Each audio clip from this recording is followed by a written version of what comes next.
You're listening to the Thomas Talk Podcast with Josh and John.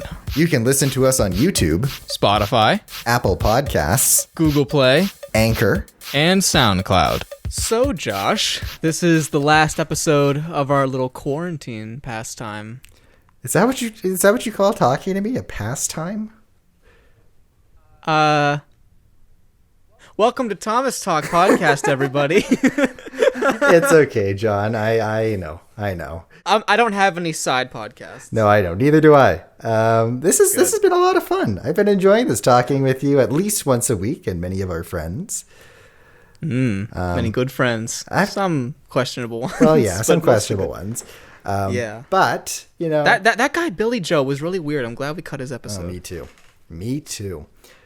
But, you know, this quarantine, it's really weird because it definitely feels like it's been going on for a lot longer than it has.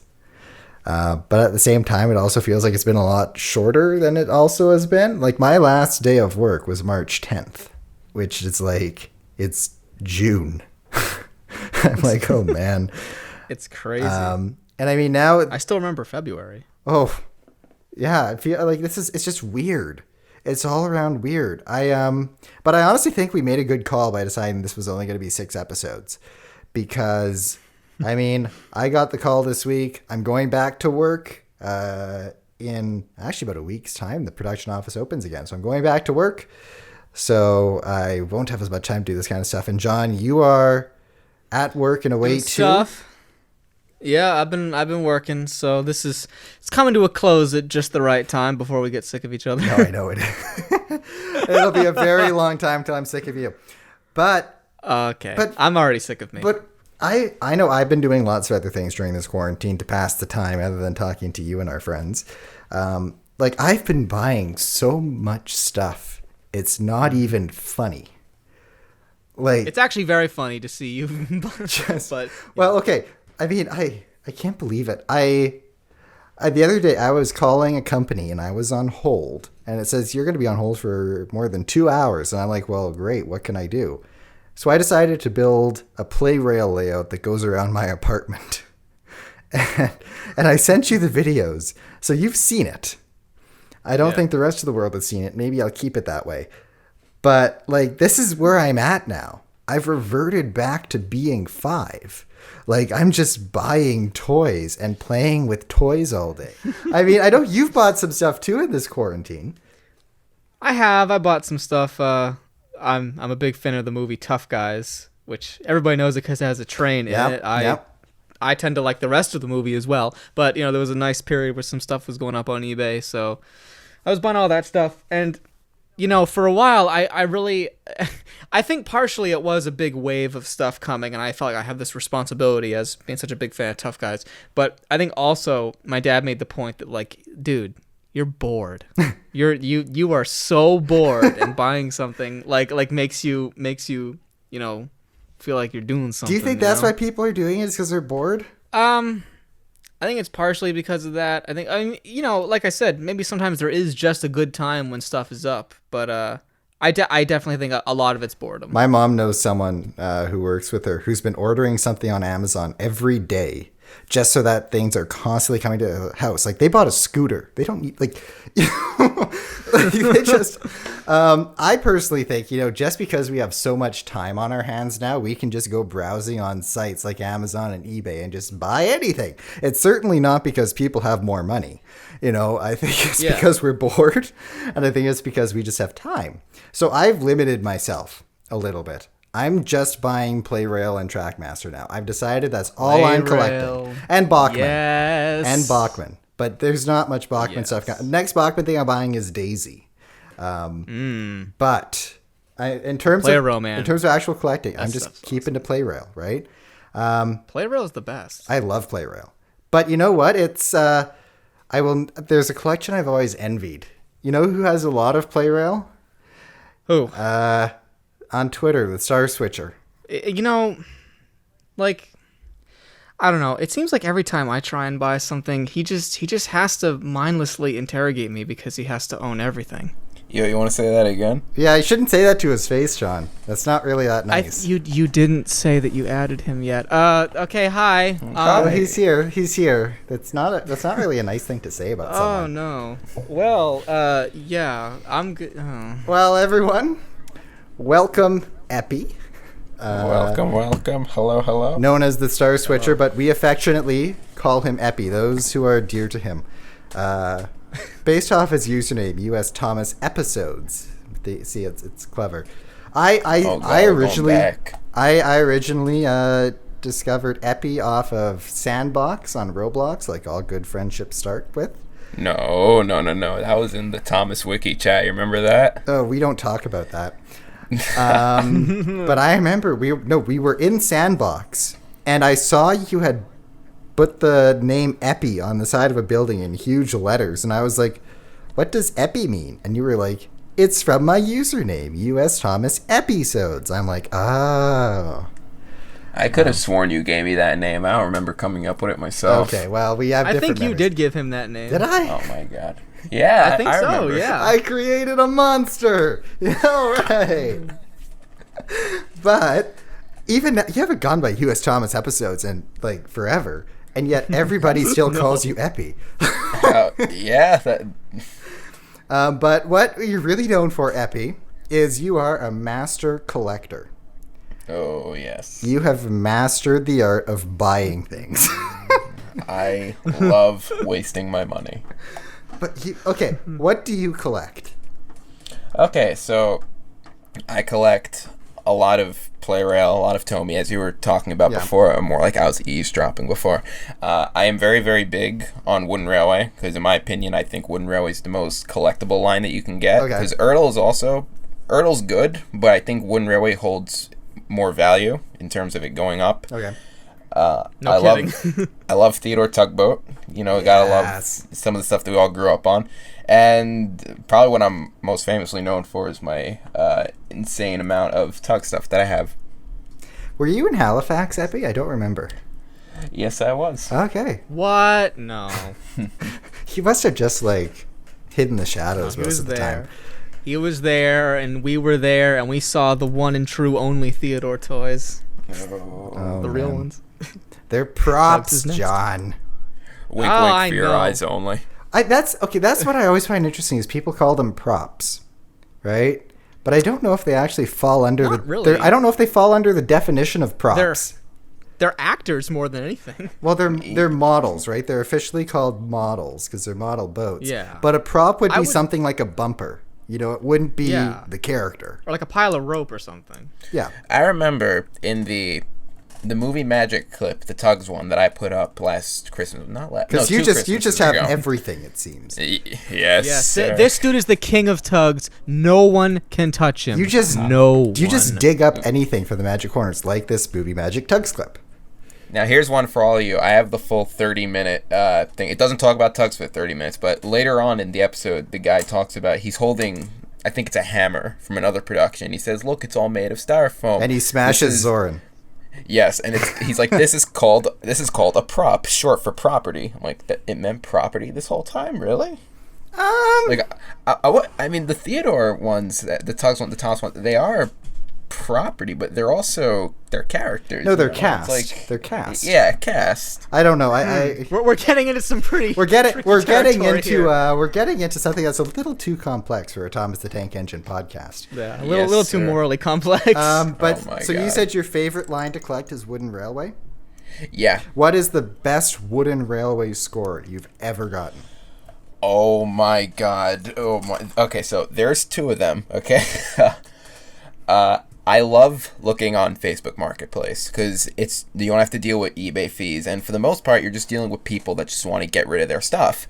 So I found this one guy, and he was selling a whole bunch of just Wooden Railway stuff. You're talking stuff from the 90s. I don't think there was one piece that was past maybe 1998, 1999 in there.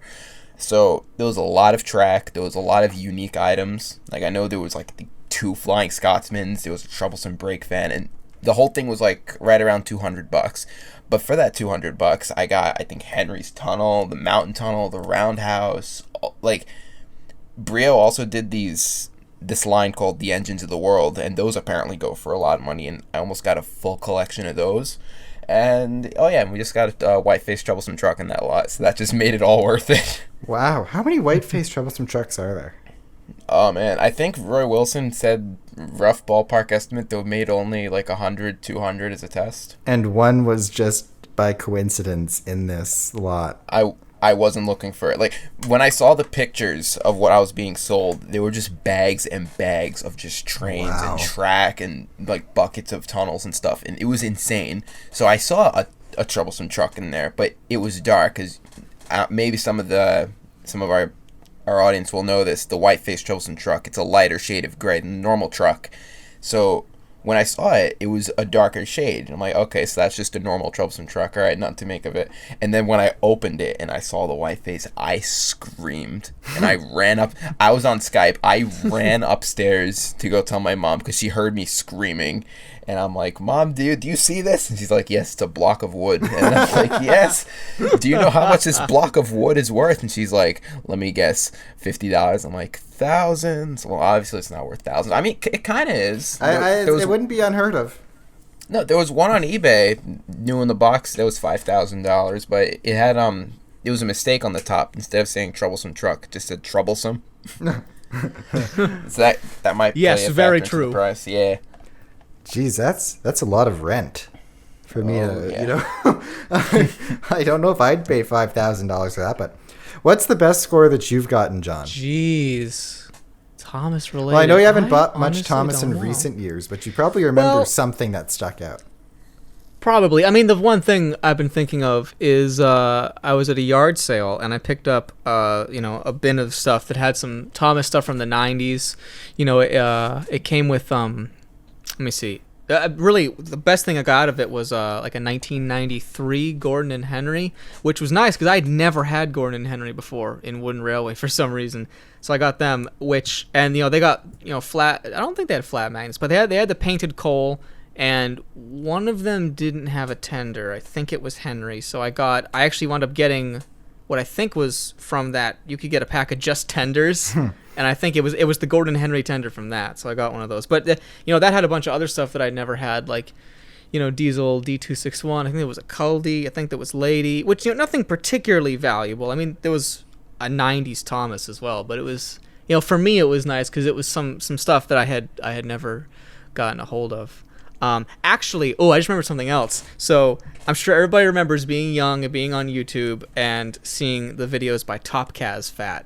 He had all those amazing I used to watch them on Thomas customs. He's great. And I used to see his Diesel 10, and I was like, where the heck did this guy get this? With the claw and everything. And I remember the first time I saw a Bondi Tex Diesel 10 for sale, I flipped out. My parents were like out. I called them, and I was like, you need to come home right now and help me buy this. And so I did, but then I actually wound up seeing another lot that had some stuff in it, including a Butch, which I was very happy about, but favorite. It also had another Diesel 10, and I'm glad I got that one because that Diesel 10 was actually the claw wasn't as loose and worn as the one I had bought before. So I think that those are probably my two biggest scores. That sometimes happens, right? I remember I've been really bummed out that I didn't get something or I missed out on something, that it comes up in a lot that's actually a lot better like a few weeks later, and it's like, oh, this actually worked out. Like, you don't know sometimes. Sometimes it actually works out that way. Now, so I would assume then, John, your parents would be pretty supportive of your collecting if they would just leave wherever they were to come home and buy you Diesel 10. Well, okay, they didn't leave wherever they were. I think they were like kind of getting ready to come home, I think. Or maybe I was asking them like on the phone, like how do I log into how do I get money to work, But yeah, they've been really supportive. I think it kind of followed like a little bit of a valley. Like they were really supportive, and then it kind of dropped off a little bit when I was in like high school. But then now they're like they understand like, okay, he's an adult now. We can see he's responsible. He made it out okay. All right, if he wants to collect stuff. But in general, they've been really really supportive. In every regard, which I guess I'm really lucky. I love my parents. What about your parents, Epi? Oh, man. So, once upon a time, there was a time where none of my parents supported it. And this would have been when I was like 12 or 13. I think part of the reason was because anytime I saw something on eBay, I'd be like, Mom, I need to place a bid on something. And she would just scream at me. No, and I would feel so guilty about it because I'm like, I feel guilty for asking, but I have to have this. And I need your PayPal right now. And believe it or not, that's how I got a lot of my dog stuff over the years until I was like, I think 14, and I managed how to make my own money, and I just went through like that. But that was in a time when, it was like, okay, you're wasting money, you need to stop doing this. And then over time, especially my mom, she's like, wow, this is actually really, really cool. Because when she started to realize that half her basement was being taken up by Thomas stuff, but half the basement was looking like a museum almost. And she was like impressed. And she had friends coming over, and some of her friends, they went to the room, they're like, what? And it's incredible. And I would say that she supports me. She doesn't like it when I spend money on stuff that she doesn't think is necessary. Like, I remember there was a time Gold and Silver City of Churro came up, the Bandai Tex ones, and there was also an Annie, and I tried to bid on them, and I told my mom, yeah, look at these are employee gifts, I don't think I'm going to be winning these. And then they came in the mail, and well, not the gold one, but I got the other two. And my mom's like, oh, that's so nice. How much did you pay for them? And I was like, oh, I paid $200 for that. And she screamed. And this was like maybe a few months ago. so she'll still give me stuff. Well, not stuff as in like physically, but So do your parents still buy you any stuff that go with like your collections? I think the last thing my mother bought me, I just came home one day and she said, oh, here's some Thomas tissues for you. I'm like, oh. Yeah. My dad is supportive because you see people like Walt Disney and he's like, okay, listen. He's talking to my mom about this. Listen, these people, they started with stupid things. Like, Walt Disney had a mouse and then there was this Bugs Bunny. Like, these small, stupid things, I think they're going to lead to something big. So my dad's always been supportive. He doesn't like when I keep talking about it. And whenever I find something, he says, oh, this is so great. Now, how much are you going to sell it for? I'm like, what? Yeah, I mean, my dad's kind of the same way, too. He's more interested in the selling aspect than the buying. Yeah. But it is fun. You know what? It's a lot of fun. It's especially fun when you find something, the one thing that you just know you have to have, and you want to just find it at the right price, or just find it in general if it's so rare. And when you just get it, the rush of the find that feeling is unreplaceable. Like, I remember, if we're gonna go into our next best find ever for me, I was looking at local ads, and I found a guy who was selling $200. You get 19. These were all first editions. The tall, skinny stacks, the unpainted dome, James and Percy. Everything was brand new. It was incredible. And he had Thomas, Edward, Henry, Gordon, James, Percy, and a whole bunch of track. And all the track was brand new too. And he only wanted $200 for it. And keep in mind, like, an unpainted dome, James, new in the box. The last one I seen, it went for $500. This stuff is not. It's not cheap. So I saw it, and it wasn't in a good part of town, but it was in an area where me and my dad worked.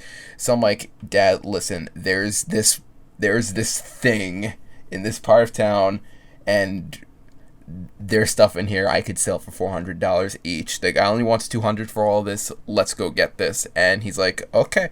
So that Friday we picked it up, and I remember the guy was asking me, what's your offer? And I just ignored him. I just paid him the $200 and got out of there as fast as I can. And it was the feeling of finding all of that in person. It's so much better than on eBay, because when you buy something on eBay, it's like, oh, yeah, all right, I got this. Now I have to wait like a week for it to get here. But when you just find it in person, it's in front of you, like you found treasure that was nearby. That feeling is unreplaceable. I love it. Hey, I've always been an Ertl collector. Like, growing up, I loved Ertls. I don't collect Ertl that much anymore because I have most of them now. But the reason that I got most of them was I found a listing on Kijiji, because that's what's used mostly up here in Canada. Maybe Facebook Marketplace is now used more often too, but Kijiji has dominated the Canadian market for a long time. Oh yeah, for sure. But I went and I found this guy was selling about his whole Thomas collection for $100, and there were about 150 Erdls in there, with like a carrying case and everything, and take-alongs and wooden railway stuff too. And I just went and picked it up, and that, for the most part, completed my Erdl collection for $100. That's amazing. When Erdls before, you could buy them for like $15, $20 individually. That's insane. Right? I was like, this is great. And then I found another listing the same day that I went to go pick up. They had the Erdl minis, right? And they had a little loop with like the Knapford station, a water tower, and it came with Thomas, Percy, and James, the little diecast mini ones. Oh yeah. And they only wanted $10. Are you kidding me? So I went and I went and picked it up very quickly. You see, now how much would that be worth if you were to resell all this? I have no idea. I don't know if I want to go there. The memories are too good of going and getting this stuff. Because people, when they sell on sites like Kijiji or Facebook Marketplace or Craigslist, they don't necessarily go to look what things are worth. My sister sold an old washer and dryer on Facebook the other day for $100. I'm like, why? I was like, why did you only get 100? She says, I just wanted to get it out the door. Because that's the mentality, right? You want to just get it out quickly, so you give them a good deal. And there aren't a lot of Thomas collectors. I mean, internationally there are a lot of Thomas collectors, but locally there aren't. So when you go look locally at what's available around you, you can actually find gold mines sometimes for good prices. Absolutely, and it's happened time and time again, and that feeling is just the greatest thing. Now you said that you could sell those wooden railway things for $400 each. Are you actually going to sell them?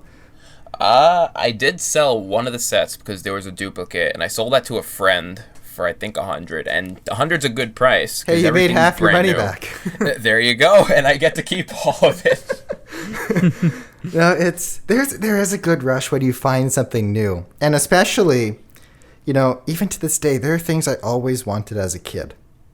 Right, when I was like 5 or 6 years old, that I always wanted, that I still don't have, and that I'm just like now that I'm making money of my own, now that I live on my own, now that I work on my own, I'm going and I'm slowly adding those things to my collection. And it's like, there's almost, why have I held this in my life for 15 years? Why have I've been trying to get this for 15 years, and then you get it and you try and relive that moment of what it would be like to be a kid having this in your hands for the first time. It's so magical. There's nothing that even compares to it in terms of like internal happiness. I think the only time that ever happened, because you can't replicate the same feeling, because we're all adults for the most part. Like we're all grown up. We can't really get that feeling of being a child back. But there was one time where it hit me like a truck. So do you know the giant Tommy Thomas tunnel with the set? It was like James Diesel. Yeah, so I found that on a less known app. It was called Wallapop, and I don't think it's around anymore. But the lady wanted $15, and it was a local listing for the entire set in the box, the 90s box. It was beautiful. So I sent her a message saying, "Hey, I'm here. Would you be able to ship this?" She's like, "Oh, I don't know. I'll look for a box this week." I'm like, "Yes." So she sends me a box, and she's like, "Okay, this is gonna cost like $30 to ship." I'm like, "That's it?" And she looked in her attic and she found more Thomas stuff, and she gave me a Peter Sam wooden railway for free, and she's like, "I have these ones." She sent me a picture of the box, and I remember there was Ada, Jane, and Mabel, and she's like, "How much?" I'm like, "How much do you want for those?" And she's like, "I'll take like 30 for those." I'm guessing she did a little bit of price checking, but even then, like $30 for those 3 coaches, that's a really, really good price. Yeah. So $65 total. Ada, Jane, Mabel, Peter Sam, and the entire Tommy Thomas tunnel set. It was great, and I paid her, and I just looked outside one day, and the box was the size of the door. So I picked. So I'm just walking in the house with this box that's bigger than me, and my mom's looking at me, and she's like, "What is that?" And I just open it up, and my mom's just taking pictures of me like I'm a kid, and I'm just like, "Mom, look at this," and I'm like, his eyes moves, and the whistle goes, and I set it up in the basement. And it's a simple loop. I think it's a double loop on like the left and the right side, and they both go through the Thomas tunnel. But I had so much fun with that for days, and that's what got me heavily into the play rail collecting side of things. And just as a bonus, Toad's face was upside down, and that made it even better. So I guess then for both of you, what is the most prized piece in your collection? Okay, well, so my white whale for the longest time was the bath toy, the Ertl bath toy of George from Theodore Tugboat, because that was the one that was so hard to find. Still is. And when it did come up, it was so expensive. And I just remember, because I had, I don't know how much people remember about me doing videos on YouTube, but I wanted to do a bath toy series with Theodore. I remember. Because it was going to be like the first Theodore fan series that was ever shot in water. And that was going to be kind of the big thing. And I needed George for that. And so I couldn't get one. And I had a Takara Sunshine from Tugs, the Japanese Takara Sunshine. And I actually traded it with someone for a bath toy of George. So that one is really special to me. I do actually have a second one now. I picked up for really cheap.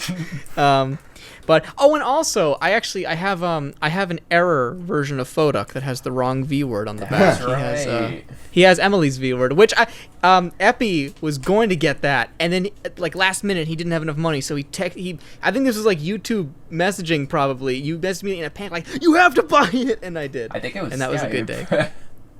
Well, maybe. I don't remember. That's hazy time. But the one other thing is I actually have a postcard from Theodore, and it's exactly like the kind that the Harbor Master is stamping in that one episode. And I've had it for years. I didn't actually read the back until very recently. It's thanking someone for visiting the website. So it's the kind of thing that the production would have given out as like a little memento. So I really love that. Nice. And how about you, Epi? Okay, so there's several items as like honorable mentions, okay? So there's a 10 cents plush. I remember I was in Santo Domingo when that came up, and my friend Hunter, Waka Waka Boy on Twitter, he's DMing me on Snapchat, and he's like, "Oh my God, what is this?" And I'm like, "What?"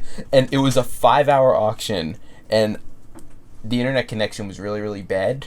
So I remember I stood up till I think 3 in the morning when that happened, and I just bid some insane amount. And then the next morning, Mom came to the hotel room, and she's like, "Why? What's going on?" And I'm like, "Yeah, I won this." And she's like, "How much did you pay?" I'm like, like $300-400. And she's screaming at me. Just constantly screaming at you for buying nonsense. Yes. But it has to be done because he is the king of Tugs. Yes. That is true. And then I also have the second Guild tape, the Thomas one from the UK. Very few of those exist. And the VHS one, the Betamax one comes up from time to time, but the VHS one is very, very difficult to obtain. And I won that for dirt cheap too. The one thing that I would call my prized possession actually is a Brio Carla prototype that I got from Sweden from the designer. And she sold it to me. Wow, and there was never a Brio Carla. Unreleased. It's like handmade, isn't it? From what I was told, that was the only one they ever did. And Jeez. the reason it never got made, and you might find this interesting, Brio loved to make all their toys in wood. So the problem with the Theodore toys is that all the kids were putting them in the water, and the paint would crack, and they'd become all of a sudden hazards. So when they brought Carl up at the meeting in 1999 saying, "Hey, there's this. How can we produce it in wood without it being harmful?" And they couldn't really come up with a viable solution except using plastic, so they just scrapped the whole line. Oh, that's a shame. But it's cool that you have that little piece of history. Oh, yeah. It's right next to me, and it's a little car display case with the lights and everything. Nice. For me, it's probably my Takara top hat. Is a very big prize piece. Man. And, I mean, there are a few other things, too, that are really cool from Theodore and from Thomas. But Takara top hat is one that people really go ooh and ah at. So that's really fun. And my entire Play Rail collection, too, I really like. But, the Takara top hat does kind of go up there. Probably the most valuable thing I own. But oh, yeah, for sure. Absolutely. And actually, I picked up from a local toy store one of those wooden railway shelves as well that I use to display my collection here in my office. But yeah, so many good memories from all these brands. And it all started because it's Little Blue Tank Engine, Thomas. And John, it's been so much fun sharing these last 6 weeks with you, talking with all these people, revisiting our childhoods and being able to share all our memories with the world. It's been really been a good one. It's been wonderful. And maybe we can do this again one day. Maybe. Next time there's a quarantine. Well, yeah. Let's not get Epi involved. He's too off hinge. But Quarantine is the best Tugs episode, by the way. Okay, that's why we're not getting. Wow. That's why we're not getting Epi involved. You don't want to end the podcast like that. Come on, John. Why don't we sing a song? What song? Pop Goes the Diesel, but it's in the same rhythm as the Tugs theme. This has been really lovely, John. Thank you, Epi, for coming on and joining us. No, thank you for having me. Thank you, John. Thank you, Epi. Thank you. Thank you, everyone, for listening. Yay. And we will see you all next time.